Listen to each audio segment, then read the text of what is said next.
ආයිබෝවන්. දියවැඩියාව කියන්නේ එකපාරටම ඇඩෙන දෙයක් නෙමෙයි. ඊට කලින් අපේ ඇඟම අපිට පොඩි සිග්නල්ස් එම නැත්තම් සංඥා එවන්න පටන් ගන්නවා. අපි මේ කතාවෙන් බලමු අපි නිකම්ම අමතක කරලා දාන ඒ වැදගත්ම සංඥා පහ මොනවද කියලා. හිතලා බලන්න අපේ මේ කාර්යබහුල ජීවිතයේ එක්ක ඇඟෙන් එන පොඩි පණිවිඩ අපි කොච්චරනම් මහක දානවද? ඒත් සමහර වෙලාවෙට ඒ පොඩි පණිවිඩයක් ඇතුලේ ලොකු කතාවක් හැංගිලා තියෙන්න පුරුවන් නේද? ඉතින් දියවැඩියාව කියන தත්ත්වයට එන්න කලින් අපේ ඇඟ අපිට කලින්ම ඉඟි දෙනවා. ඇත්තටම මේවා හරිම පැහැදිලි. හැබැයි අපේ කාර්යබහුලකම හින්දා ලේසියෙන්ම මගහැරෙන්න පුළුවන්. ඒ නිසා මේ සංඥා හරියට අඳුනගන්න එක තමයි පළවෙනි සහ වැදගත්ම දේ. ගොඩක් වෙලාවට වෙන්නේ මේ සංඥා අපි සාමාන්‍ය දේවල් එදිනෙදා ප්‍රශ්න කියලා හිතලා අමතක කරලා දාන එක. ඉතින් අපි බලමු. එහෙම හිතුවට ඇත්තටම අවධානය යොමු කරන්නම ඕන ප්‍රධාන සංඥා පහ මොනවද කියලා. හොඳයි. එහෙනම් අපි දැන් මේ සෞඛ්‍ය ප්‍රහෙලිකාවේ වැදගත්ම ඉඟික් පහ ගැන එකින් එක බලමු. මේවා තමයි දියවැඩියාවේ මුල් අවධියේදී බහුලවම දකින්න ලැබෙන ඒත් අපි වැඩිපුරම නොසලකා හරින ලක්ෂණ. හරි. මෙන්න පළවෙනි එක. සමහර විට මේක තමයි බහුලවම දකින්න ලැබෙන සංඥාව.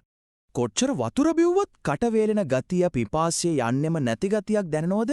දවස පුරාම වතුර බොන්නමයි හිතෙන්නේ. මේක තමයි ඒකේ ප්‍රධාන ලක්ෂණය. මේක පිටිපස්සේ තියෙන විද්‍යාව හරිම සරලයි. ඇත්තටම වෙන්නේ මෙහෙමයි. ලේවල සීනි මට්ටම වැඩි වෙනකොට අපේ ඇඟ ඒ වැඩිපුර සීනි ටික එළියට දාන්න උත්සාහ කරනවා. ඒකට පාවිච්චි කරන්නේ ඇඟේ තියෙන වතුර. ඉතින් ප්‍රතිඵලය ඇඟ විජලනය වෙලා අපිට නිතරම පිපාසය දැනෙනවා. හරි. දැන් බලමු දෙවැනි එක. මේක ඇත්තටම පළවෙනි සංඥාවට ගොඩක් සම්බන්ධයි. දවල් කාලෙට විතරක් නෙවෙයි විශේෂයෙන්ම රැට නිතර වොෂ්රූම් යන්න ඕන වෙනවද? කලින්ට වඩා මේක දැන් ටිකක් වැඩි වෙලා වගේ දැනෙනවා නම් අන්න ඒකත් අවධානය යොමු කරන්න ඕන දෙයක්. මෙතනදි වෙන්නේ ලේවල තියෙන අර වැඩිපුර සීනිකික පෙරලා එළියට දාන්න වකුගොඩ වලට සාමාන්‍යයට වඩා මහන්සි වෙන්න වෙනවා. හරියට ඕටයිම් වැඩ කරනවා වගේ.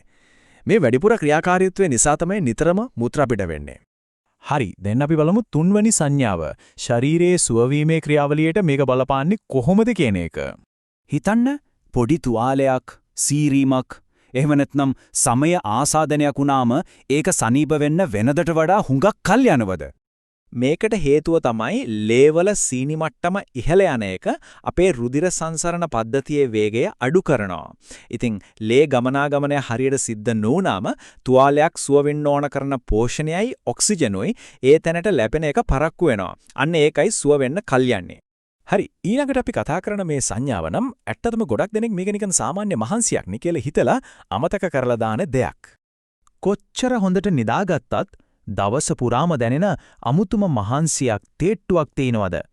පොඩි වැඩක් කරත් හුස්ම ගන්න බැරි තරම් මහන්සි වෙනවා වගේ දැනෙන එකත් මේකටමයි තියෙන්නේ. මෙතන වෙන්නේ හරිම පුදුම දෙයක්. බලන්න ලේවල සීනි පිරීලා ඉතිරිලා ගිහින්.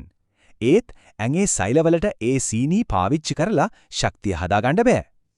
ඒක හරියට ඉන්ධන ටැංකිය ෆුල් කරලා තිබුණත් එන්ජින් මෙට ඒ ඉන්ධන පාවිච්චි කරන්න බැරි වෙනවා වගේ වැඩක්.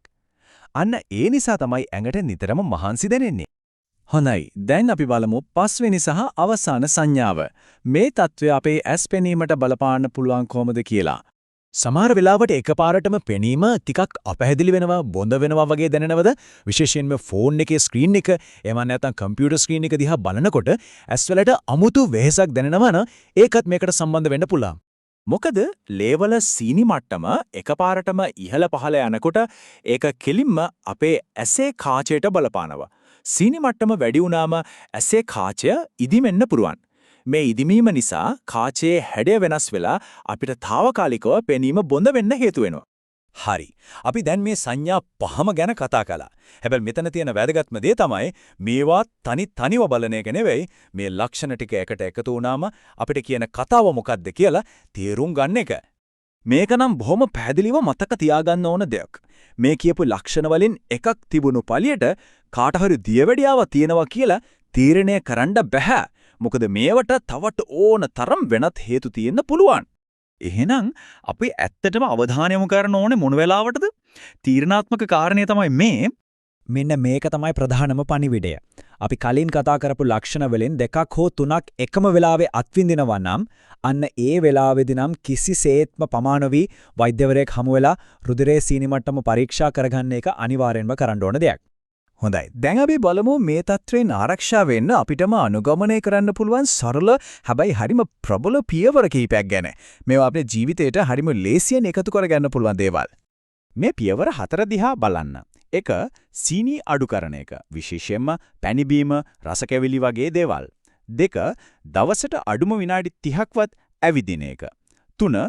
හොඳට සුවනින්දක් ලබා ගන්න එක. 4. අඩුම තරමේ අවුරුද්දකට සැරයක්වත් රුධිරයේ සීනි මට්ටම චෙක් කරගන්න එක. බලන්න මේ වගේ සරල දේවල් වලින් අපේ සෞඛ්‍යයට කොච්චර ලොකු වෙනසක් කරන්න පුළුවන්ද කියලා.